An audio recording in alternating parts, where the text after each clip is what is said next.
kesehatian kita dalam menyembah Tuhan. Kesehatian kita dalam menyembah Tuhan. Jemaat Tuhan, Mazmur adalah suatu nyanyian. Penulis Mazmur yang terkenal adalah Daud, sehingga ketika kita bicara soal Mazmur, orang akan bicara tentang Daud. Tetapi kita juga akan menemukan beberapa penulis yang lain yang hidup di zaman yang hampir sama dengan Raja Daud. Sebut saja misalnya penulis dalam Mazmur 50 ini, yaitu Asaf. Cara Mazmur dinyanyikan ketika umat menemukan kata, di sini tadi kita ada temukan kata Selah. Itu berarti umat berdiam. Kalau kita menemukan kata Selah, berarti umat berdiam. Dalam diam itu bikin apa? Dalam diam itu kita merenungkan apa yang sebelumnya sudah diucapkan. Dan setelah dapat pemaknaan baru masuk lagi. Dapat Selah lagi, kita renungkan lagi ulang. Makanya ketika membaca Mazmur dan menemukan kata atau tulisan Selah, biasanya kita tidak membaca. Karena itu sebenarnya adalah titik diam untuk kita memaknai apa yang kita baca atau apa yang dinyanyikan di dalam Mazmur ini. Bapak Ibu Jemaat yang dikasihi Tuhan, Mazmur 50 ini terdiri dari beberapa bagian, paling tidak ada 3 bagian. Bagian yang pertama itu dari ayat 1 sampai dengan ayat yang ke-6. Bagian 2 dari ayat 7 sampai 15. Bapak Ibu bisa lihat di setiap bagian itu ada tulisan Selah. Dan bagian yang ketiga itu ayat 16 sampai dengan ayat yang ke-23. Bagian yang pertama ayat 1 sampai dengan ayat yang ke-6, kalau kita baca, Asaf ini mulai dengan pengagungan. Ia mulai dalam pujian dan mazmur itu dengan mendefinisikan siapakah Allah sesungguhnya yang dia pandang. Allah yang berfirman yang tidak pernah berhenti dari terbitnya matahari sampai terbenamnya. Ada di ayat yang pertama dan di ayat yang kedua dikatakan juga dari Sion puncak keindahan Allah tampil bersinar. Di kota Yerusalem di sana terlihat kemuliaan Allah. Bahkan di ayat yang ketiga lebih jauh dikatakan Allah kita datang dan tidak akan berdiam diri. Di hadapannya api menjilat dan seterusnya. Jadi menunjukkan tentang siapa Allah dari ayat 1 sampai dengan ayat yang ke-6. Tapi Bapak Ibu ayat 4 sampai dengan ayat yang ke-6 itu lebih terperinci. Jadi rupanya kemegahannya itu, kemuliaan dan keagungan yang digambarkan oleh Asaf itu di dalam ayat 1 sampai 6 itu dalam rangka pengadilan atau peradilan. Lihat di ayat 5 karena itu dikatakan, bawalah kemari orang-orang yang kukasihi yang mengikat perjanjian dengan aku berdasarkan korban sembelihan.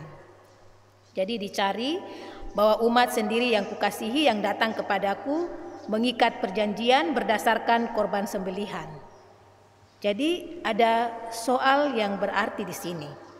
Kenapa Asaf mengungkit soal kurban? Kenapa Asaf mengungkit soal kurban sembelihan dan seakan mengapa Tuhan mau menghakimi orang yang mengikat perjanjian dengan korban sembelihan? Ada apa di sini?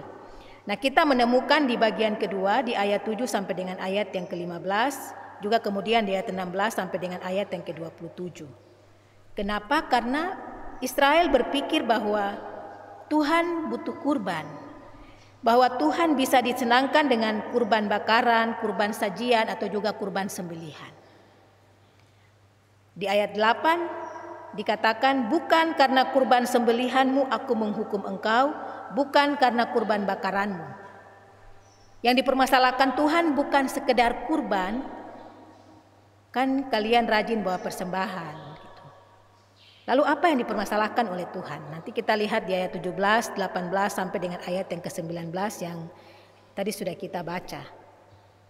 Padahal engkau membenci teguran dan mengesampingkan firman-Mu. Jika engkau melihat pencuri, engkau berkawan dengan dia dan seterusnya. Dan bergaul dengan orang berzina. Jadi mereka berpikir bahwa dengan kurban bakaran mereka bisa menyogok Tuhan. Supaya aman-aman saja bikin kejahatan.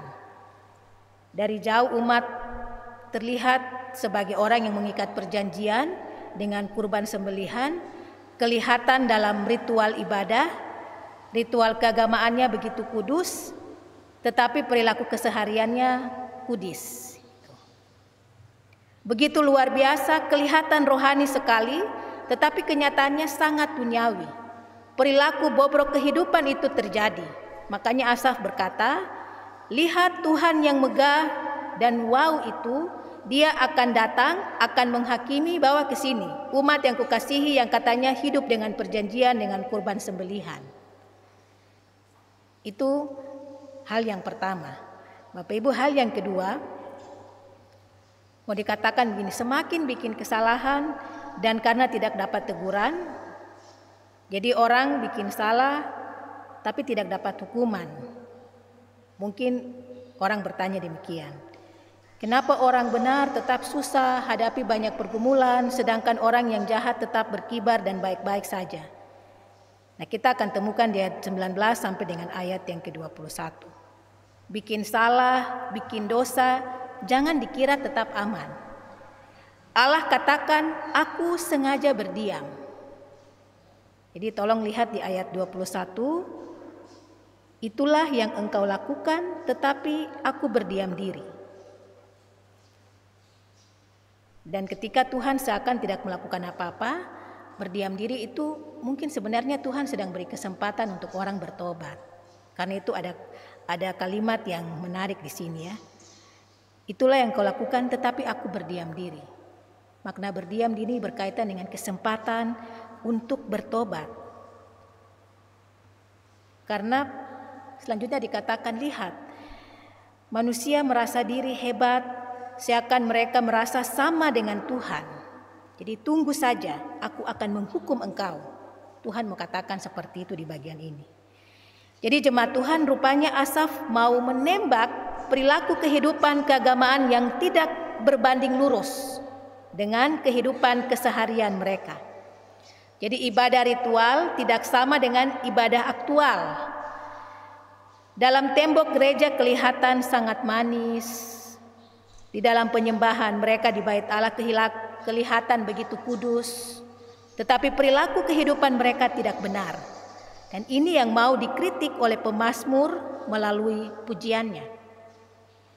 Jadi kita juga menemukan ternyata mazmur tidak hanya murni puji-pujian, tetapi juga pengajaran yang di dalamnya mengandung teguran-teguran dan nasihat-nasihat. Nah, jemaat yang Tuhan Yesus kasihi, bagaimana firman Tuhan ini kita bawa dalam kehidupan beriman kita sehari-hari? Satu pertanyaan, apakah perilaku hidup saya dan jemaat kita semua berbanding lurus dengan gaya kehidupan rohani dan spiritual kita? Ini penekanan bagi kita, karena ini juga teguran bagi kita. Jika kehidupan ketaatan itu kita bangun dan terlihat begitu baik, semua itu hanya dapat diuji dengan kehidupan nyata di luar. Karena bagaimana mungkin kita mengasihi Allah atau spiritualitas kita berkaitan dengan spiritualitas kita, tetapi kenyataannya kita berbuat curang kepada sesama. Itu tidak setara antara yang ritual dan yang aktual. Bagaimana mungkin engkau memberitakan kebenaran firman Tuhan tentang kejujuran, tentang bersihnya hidup dan jauh dari dosa, tetapi kenyataannya ketika kehidupan sehari-hari kita menemukan hal-hal yang tidak bernilai di hadapan Tuhan. Kan yang bisa nilai semua itu Tuhan toh. Saya tidak punya hak apa-apa untuk menilai Bapak Ibu, saudara-saudari jemaat, dan Bapak Ibu juga tidak punya hak apa-apa untuk menilai saya. Tetapi yang saya dan kita semua takutkan, jemaat takutkan, satu, bahwa Tuhan yang menilai kita. Apakah sungguh kehidupan rohani kita itu berbanding lurus? Kehidupan rohani saya berbanding lurus dengan keseharian saya di kantor, di aktivitas sehari-hari, dalam kehidupan keluarga dan lain sebagainya. Karena itu, jagalah kekudusan dan perlihatkanlah kekudusan itu dalam perilaku hidup yang nyata. Karena itu, jadilah taat, bukan hanya secara ritual, jadilah taat juga dalam perilaku kehidupan yang nyata.